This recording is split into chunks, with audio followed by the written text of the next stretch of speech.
Welcome to Brain Lady Speaks with Julie Anderson. Julie Brain Lady Anderson is considered to be one of the nation's top experts on the brain-personality connection. She has been inspiring her audiences to fire up their brains and ignite positive changes in their relationships. And now she is here to bring that knowledge to you. The information she shares will help those who hear it to accelerate their success in life and business through the discovery of their natural gifts and maximizing their brain power.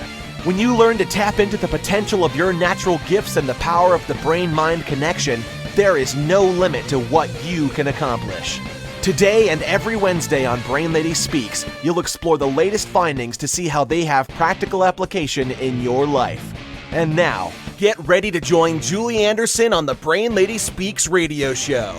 Take it away, Julie. All right. Welcome to the Brain Lady Speaks show. This is Julie Brain Lady Anderson, and I am always excited to be with our listeners, and thank you everybody for tuning in, and we apologize for any hiccups. This is, as you can see, episode 2 of our video streams. We're actually in season 5, but this year we started with the videos, and so we might have a little hiccup here and there, but I am really excited to have Dr. Renee Wellenstein here as my guest today, because we're going to talk about something that is on everyone's mind, especially women right now with the last couple of years experiencing this thing called burnout. So we're going to discuss, is it real? What causes it? We're going to talk about what the symptoms are. And Dr. Renee is going to have some wonderful. So thank you for being here, Dr. Renee. Well, thank you for having me.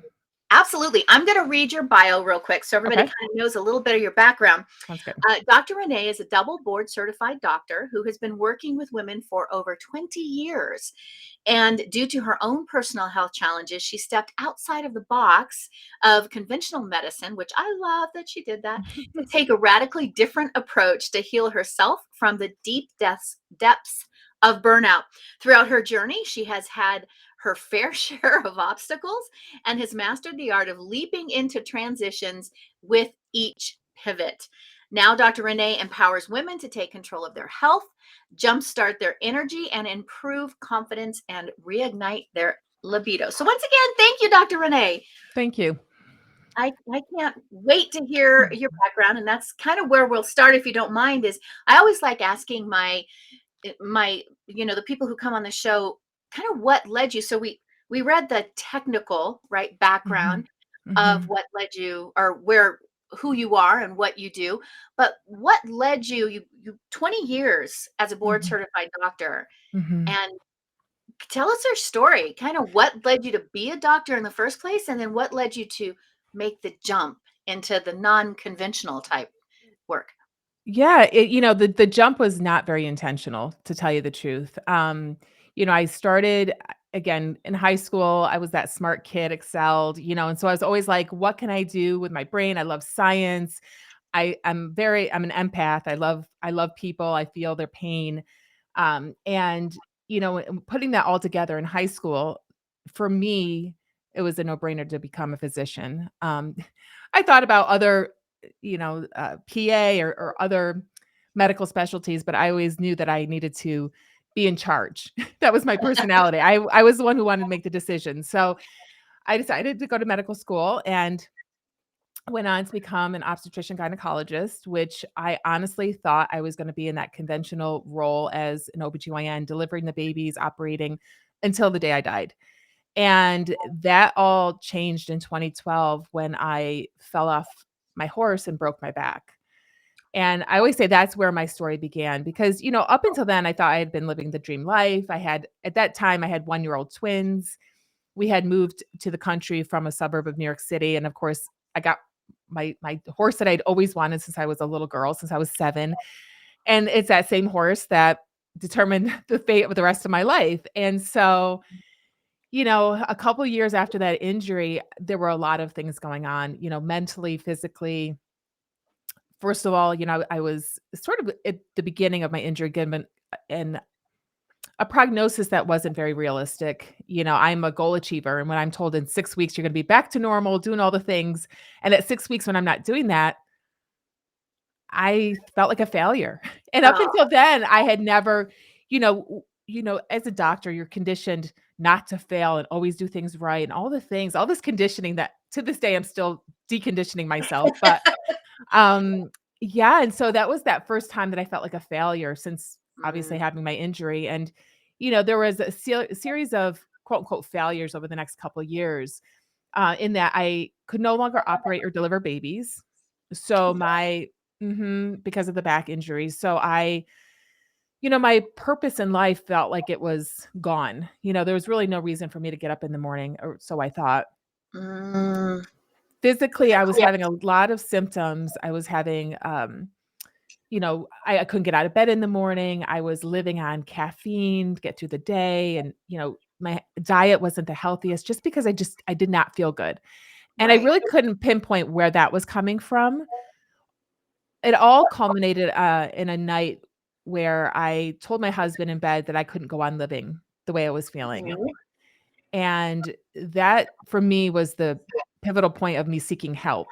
Mhm. Um, I didn't have a plan, but I definitely did not wanna go on with my life. And so I went and saw my doc, and of course, I practice medicine. I know what she's gonna say. Right. But, she said, "I think you have depression." And honestly, I remember sitting there thinking, gosh, and I told her, I said, "I just never pictured this is what depression should feel like. I don't feel like I wanna cry. I just don't feel energetic. I feel very fatigued. I'm just not motivated to do anything. And I wanna go to the office, turn around, come home, lay on the couch all day." Gotcha. So, fast forward 2 antidepressants later, both of them failed. They did not help me. They just made matters worse. I stumbled upon a functional medicine doc, and Mhm. I was at my wit's end at this point because all of my colleagues, here I am in the medical profession. You think like, "Oh, you have all your friends to help you." Nobody could help me. Everyone essentially was turning their back on me. They're like, "We don't Oh, know what to do. You're gonna right. have to live with your symptoms." So I decided at that time, to consult a functional medicine doc. I didn't even know what they were. To Yeah. tell you the truth, I had no idea. I had my blinders on for so many years in my conventional box. Right. So I hopped on the phone with this woman one night at 9 o'clock at night, and I had my computer on my lap, and within 30 minutes, she pretty much diagnosed me with burnout. She outlined the treatment protocol, which sounded very doable, did not require any medications, Right. at least prescription, and, offered me a job. And so when she offered me the job, I was like, "I don't even know what you do." I'm sitting there Googling everything she's saying. I'm Googling this adrenal fatigue. I'm Googling, treatment, and then I'm Yeah. Googling functional medicine. And that right there, at that moment when I realized that she had not only validated my symptoms, because at this point, up until this point, I thought I was going crazy. Right. Um, right? So she validated Because the how. medical tests, the medical doctors are going, "Hey, everything, your blood work looks okay. Yeah, this looks okay. Mhm. So hey, there's nothing wrong with you. Here, take this pill." Exactly, and when the pill doesn't work, they don't know what else to do, and that depression Right. pill times 2 did not work. And so, the fact that, she validated my symptoms, she pretty much when I looked up the symptoms of the condition, it fit me to a T, and I'm thinking, "Gosh, why didn't I'm a doctor, I'm a trained physician, how come I didn't know this?" And Right. how many other women are out there suffering from the same condition and Yeah. not getting help? And so when I read about what functional medicine was or is, getting to the root cause of disease, Right. it all fell into place that one night. And I'm like, this is definitely what I have to do the rest of my life. This is my new life purpose. And I never look back. That was, gosh, almost 8 years ago now. Actually 8 years this month or last month. So I'm very happy, with going ahead with continued education, got my fellowship completed in functional medicine, worked in her office for over 4 years, and really still focusing on women's health. Nice. Yeah. Mhm. Thank you for sharing that. Very like lots of little lessons in there that Mhm. are just has my brain on fire because we see this happen a lot.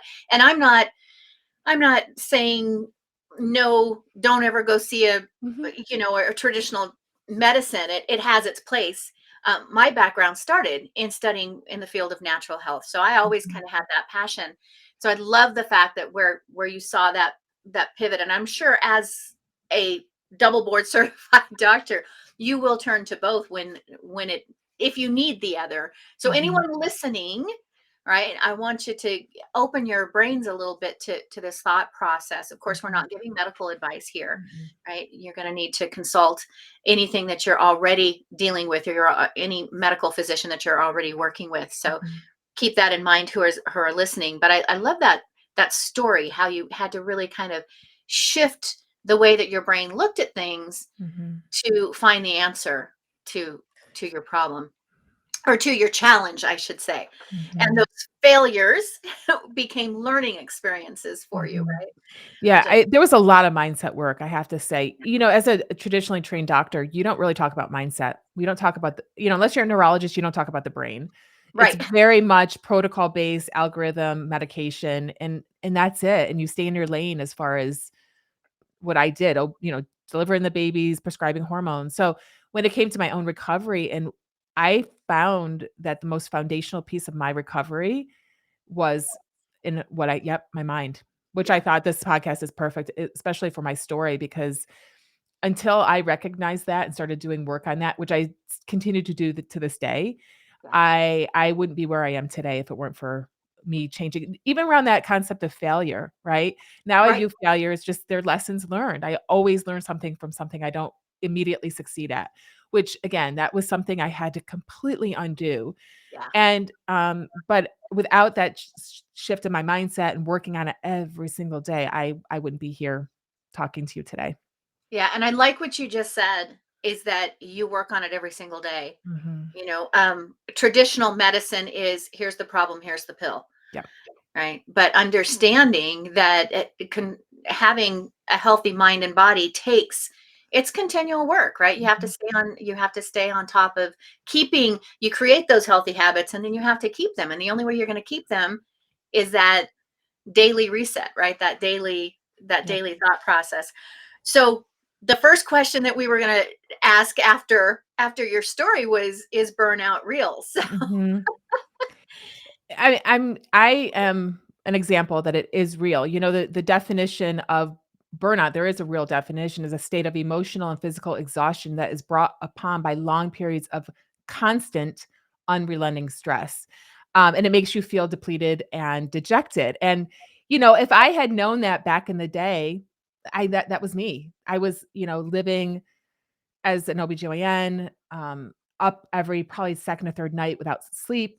At this point, I had, newborn to toddler twins, a husband that's also a physician, that does practice conventional medicine, by the way. So we have it in our house, like the two sides of the spectrum.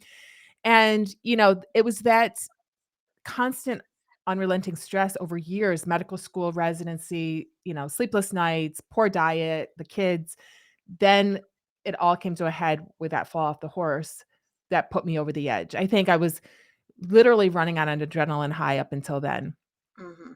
did And you did you realize it at the time? no, no, Right. no, Yeah. not at all. And so, and I didn't realize it for that 2 years later, that or a year and a half later, that I'm having all these symptoms of burnout. And, in retrospect now, I think of all the women I had seen in the past as a conventionally trained OB, thinking it must be depression, or, or just get some rest. And how, right? Like that's always the next question, is like, okay, de-stress, how? But, I think that the biggest part is that validation that it's not in your head, because a lot of women like myself, we feel exhausted, right? We feel fatigued from years of chronic stress, or even everyone's different. Their resiliency is different. Right. Their life circumstances are different. And, I think again, the biggest part of my healing was just someone telling me this is real and it's not in your head.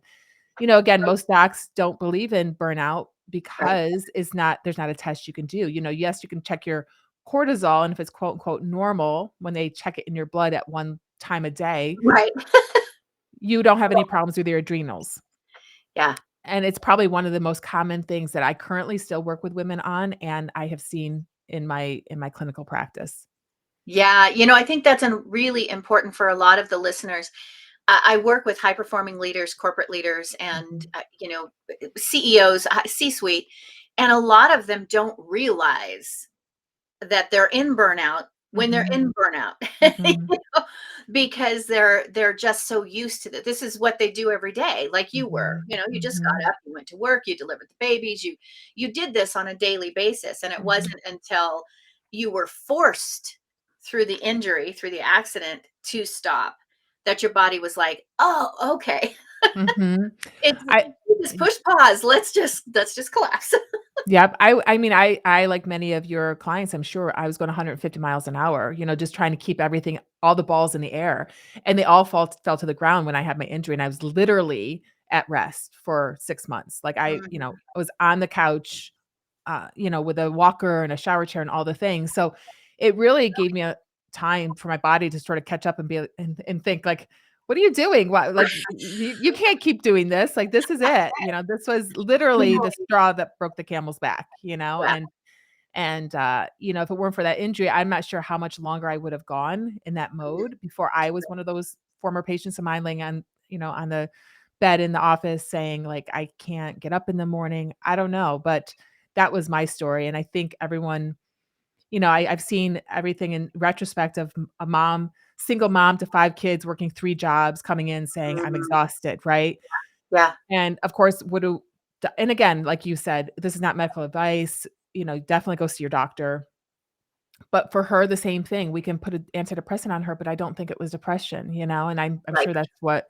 And I say this one story because it was interesting. I had been training as a functional medicine doc for 6 months while I was still in the conventional world, and I started to notice these women coming in having the same thing I had, and, of course, it was kind of like voodoo medicine that I was practicing to tell them, like, "It's, adrenal issues, you have burnout, like, do this, this, and this." Like, meanwhile, in that world, it was prescribed a pill, which, again, we don't have that pill for burnout. So, Mhm. it's a lot of TLC, and I think a lot of high achieving, uh executives or people like myself, I think when we step back and realize that to heal your burnout or start working on healing your burnout, you'll be even more productive Yes. it's mind blowing. Like when you stop and think of that, like just a little TLC, a little self-care will Mhm. get you to perform even better than just pushing through it. Absolutely. And Mhm. if you are one of those individuals listening and you're like, "Well, I feel I go, I got I'm good. I'm running every day and I feel good." You might be in burnout and not even realize it. Mhm. And for Mhm. you, the straw has not been thrown on your back quite yet. Mm-mm. And to to not wind up in that position where you go into a complete crash, that's where it takes that taking the pause once a week, getting out in nature, doing all these different things, feeding yourself, your brain, your mind, doing all of that in such a way that you can avoid that happening. Yep. So for you right now, since there may be people listening going, well, I don't know if I have it. I'm a high performer and I seem to be doing okay. What are some of the what are some of those warning signs? What are some of those symptoms that they need Mhm. of burnout that they may not realize is actually saying you're in burnout, you need to take pause?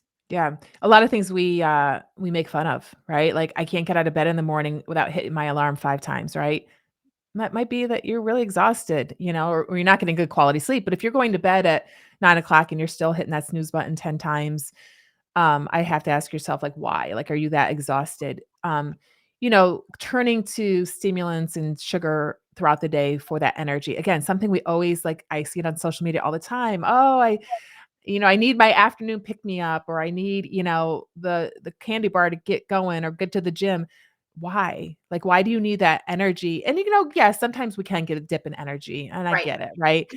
But if this is somebody like myself, and I'm speaking for myself because I was that person that I could not get out of bed in the morning. I was dragging. All I could think of when I got up was when can I lay down again? When can I take a Mhm. nap? When can I go back to bed? And I would turn to that cup of coffee or 2 or 3 to get even started, right? Mhm. And then I'd always have to have something in the afternoon. And the big thing for me is like a lot of times it trickles down to unhealthy eating habits because you're so exhausted. So what I would personally do is I would go to the refrigerator, open the doors, and I would have healthy food in there. I would have salad mix and no, that seemed too hard for me. Like to comprehend even putting lettuce in a bowl. That's how bad it was. Yep. I am so tired. I would literally close the fridge, go over to the cabinets, grab a bag of chips and clean the whole bag. Hmm. And a couple of things, yes, that satisfied, a hunger, but Right. also the cravings, because a lot of times you'll get cravings for salt and obviously this sweet. And it's just that reward center in our brain too. Like we're Exactly. craving that feel good feeling Hmm. from certain foods. So, we turn to it for both the stimulant effect, and the sugar, of course, gives us that little quick burst of energy. Right. But then you definitely do sometimes, I don't say definitely do, many times we'll have a little bit of an electrolyte imbalance in that you crave salt. So the Hmm. chips and just the convenience. So, and then you find yourself, and again, this is a fine line between depression and burnout, but like I wanted to do things with my kids, but I physically did not feel like I was able to. I was that tired. Versus depression, a lot of times you just don't feel like doing anything, even if Hmm. you had the energy level. So, and again, consult your doc and make sure it's not depression. But, if you see your doc and it's not depression, I would just start entertaining, like, could it be burnout? Because again, a lot of times it is just a little TLC for yourself. You don't need that prescription medication. But, Right. again, this day long fatigue, especially in the morning, relying on certain foods to get you through the day, just feeling like unmotivated, uninspired to just show up for even yourself throughout the day.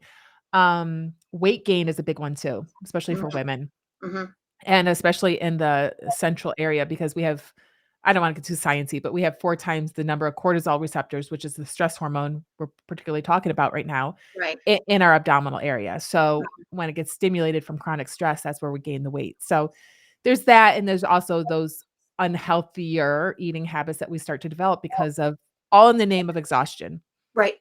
right? And And once you train your brain, once your brain connects that trigger to that to okay, this is the trigger, this is what I go for because it makes me feel better or it gives me correct. that instant push. Well, now that wiring has now been coded in your brain. Yep. So then it actually works against you. Your brain Mhm. doesn't always work in your favor. Mhm. Mhm. Right? It works against you. And so it sends you from the refrigerator where the healthy food is over to the cupboard because it knows I'm tired, I'm exhausted. That's going to give me the quickest fix. Yep. So Exactly. that's where that shift comes, right? You have to, And I think a lot of people don't even pause enough to know that trigger, right? Like, they just exactly, are so conditioned to autopilot. walk in and grab the chips, because I think that became me as well. Like, I Yeah, stopped going to the fridge. I would just go to the cabinet because I'm like, "I'm not gonna find anything that's gonna satisfy my hunger and my craving and yeah, my convenience level in the fridge, so I'm just gonna go to the cabinet." And so I think, it was part of my recovery as well, is that awareness of yeah. like, "Why am I doing this?" And, I do think that's part of the recovery is like the awareness, around stress, which is the big component to, of the underlying root cause, but also, the habits that we have formed because Mhm.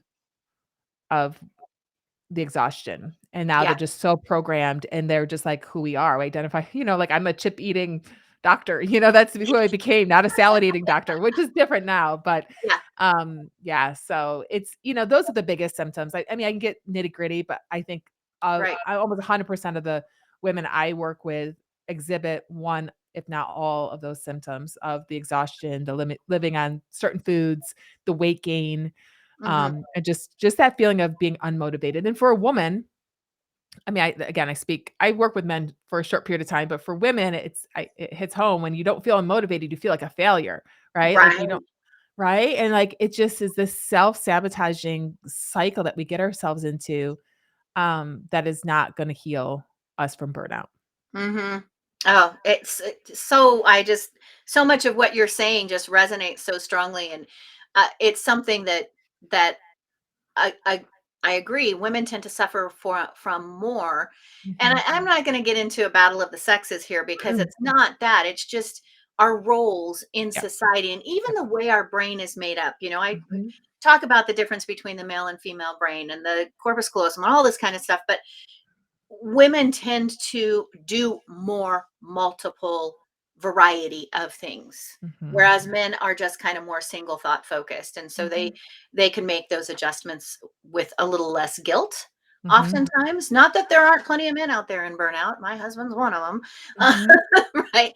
But I agree. It tends to be something with women that Mhm. it's a larger issue, which then becomes self-deprecating, right? Because it's Yeah. like, well, why am I this way? Why do I, he can do it. Why can't I do it? Mhm. All that kind of stuff. So let's go over for a few minutes what are some simple steps that if the listeners are watching and they're going or they're listening on the podcast, they're saying, "Oh man, that sounds just like me."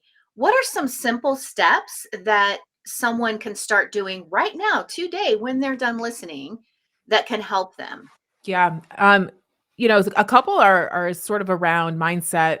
The easiest to do, which is I call them the ABCs. Awareness, again, like you said, around not only the habits that you form, but awareness around your stressors and starting to sort of get a plan as far as how to take action, because it's just going to continue again to be a vicious cycle if we stay in that hamster wheel of the stress that we're in.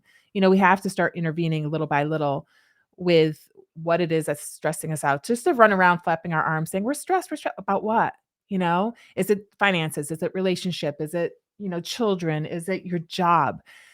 There was a study that was done, I don't even know the long time ago, where they actually would trap a mouse versus cutting off their appendages. And the worst stressor of the two was actually trapping the mouse. So feeling trapped in a Mhm. relationship, feeling trapped in a job, worse stress, right? Like you can literally cut off a, a foot, or something in that cortisol response, that stress response wasn't as high as feeling trapped. So, is that you? Like, are you waking up every morning hating your job? And again, I'm not saying leave your job, but Right. right? Like, let's make a plan. Let's recognize it. And is there something else you can do? Mhm. And start taking steps towards that. So awareness is key. Boundaries. I think a lot of people that get into the scenario of burnout, like they feel like they have to overcompensate for their feeling of lack and not enough. And I'm unmotivated. So I have to do more for everybody else. Right. Mhm. So they start saying yes, they start doing for everyone else. And that kind of goes with communication as well. We start not saying what we need. And so I think again, I work with women. So it's not a man versus woman kind of thing. I just have so much more experience with women on this in this Yeah. area, that a lot of times we just don't say what we need. And I think to help with that stress and the boundaries and saying no, we also should feel comfortable with being able to ask others, our kids, our spouses, our friends, what they can help us with. I have Mhm. my 4 Ds. What do you have to do? Because as women, I think we put way too much on our list on a Yep. daily basis, right? Yep. We put 10 things and we know we can Nope. only get 3 things done. Yeah. So, like, what are those 3 things that you have to do? What can you delegate? What can someone else do? Right? And don't be like a Dr. Renee thinking that you can do it better than everyone else, because I have now come to realize that other people can do it as well as I, including my husband. Mhm. What can you delete? What can come off your list completely, and what can you put off until tomorrow or next week or next month? So I think, just those are just like simple little like sitting and pausing and being present to think of what's going on, right? Thinking. Mhm. Mhm. And then again, rest, sleep is so important. I think a lot of women, when we get to the point where we're in burnout and we are feeling like we want to sleep all the time, we start depriving ourselves from the sleep. Whereas in the initial stages of healing, sometimes you do have to take that afternoon nap versus Yes. getting another cup of coffee, right? Yeah. Going to bed at a decent hour. Don't stay up to midnight. Try to go to bed by 10 at the latest, because there is a condition with burnout whereby it's like the middle stage. If you don't go to bed by 10, your cortisol can actually start going back up again. Right. You get that second kick. Second win, and that was me. Turn these off. Don't be on these right before you Yeah. go to bed. No, I mean, that just gets your mind going too, right? And the blue light, all of it. So Yeah. I think, yeah, putting the phones away a solid hour, if not more, before going to bed, dimming your lights, just making it a cool bedroom, a really pleasant sleeping experience, Yeah. no TV in your bedroom. Your bedroom is for sleeping and other Yeah. things, Yeah. not for watching television. And, and don't beat yourself up in the morning when you can't get up. Like, it's gonna be a struggle when you're initially healing, but if Mhm. you can sleep, the most restorative people excuse me, the most restorative times of sleeping in the morning for people with burnout is between 7 and 9 AM. So, Mhm. if you can sleep in, do so if you don't have to get up early. Right. Um, and, nutrition's huge. But big that's time. yeah, and I always say, like, it's simple, but it's not always easy when you have burnout because, like, I was an example that it was hard for me to start changing some of those dietary habits that I had fallen into and that became my norm. But I think, like you had said earlier, just the recognition Mhm. and also recognizing that they're not helping my healing.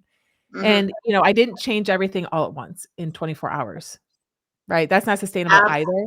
right. Yes.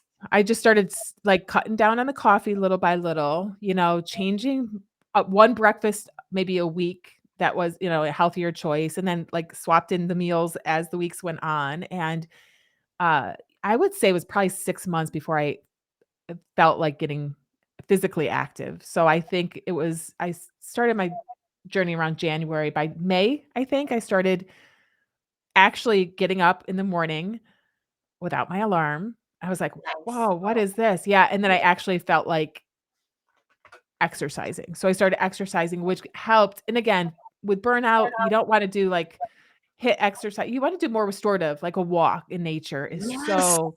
so restorative, connects you with nature. It's just gets you some fresh air. You get your especially in the morning, you get your circadian rhythm set with the sunshine. Yep. And and again, so nutrition, starting to just make healthier choices and start crowding out the unhealthier choices. Mhm.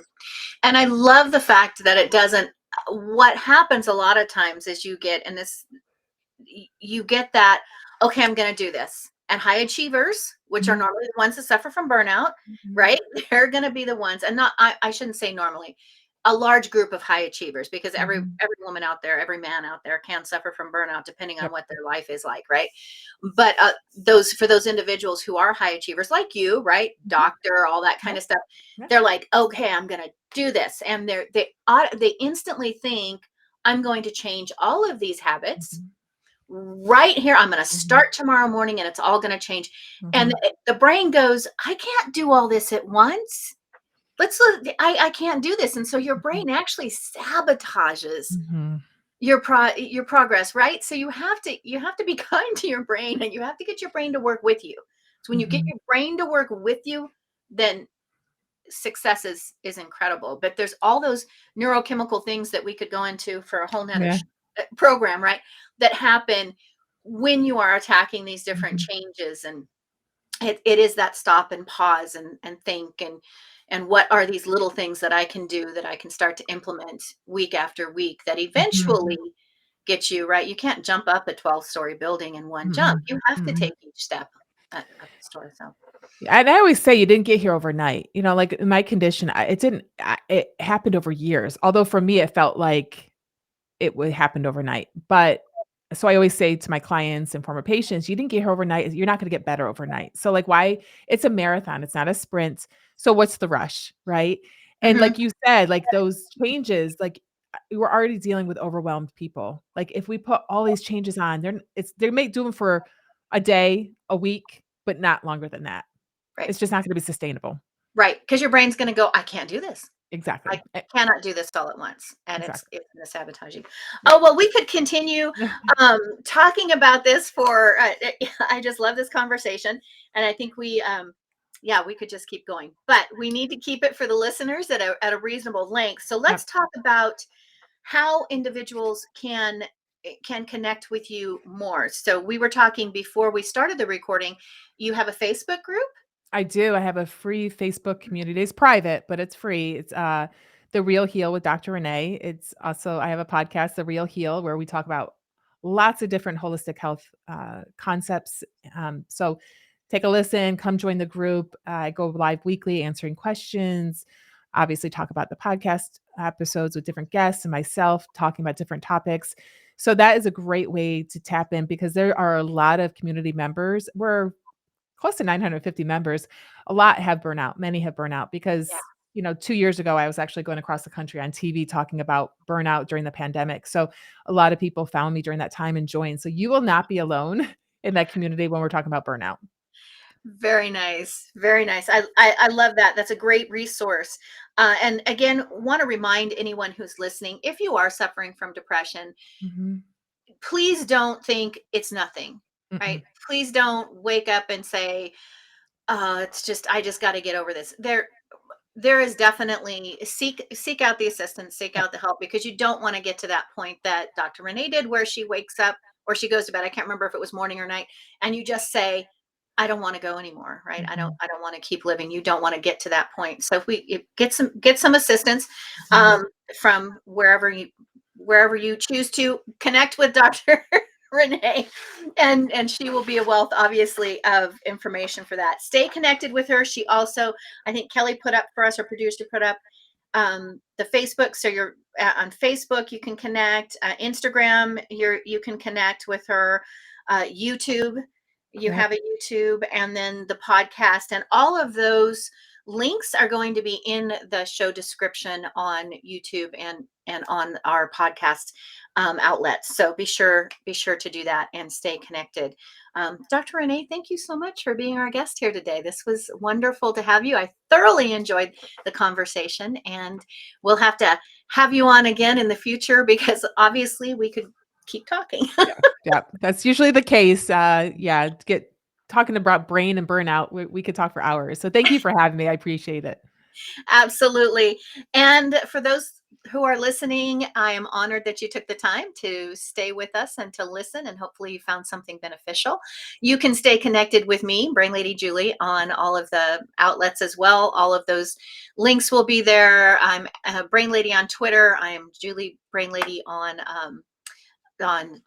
Instagram and LinkedIn and all of the above. But all of those you can stay. If you liked the show, give us a thumbs up, share us out. This is information that is beneficial to so many people. So share the link, let other people hear this message, and maybe you will really literally save someone a ton of stress, and who knows, maybe even their life, if they are in that position where they needed to hear this message. So thank you, everyone, for being on the show. Thank you, Dr. Renee. And for all the listeners, until next time, take a deep breath and simply enjoy every moment.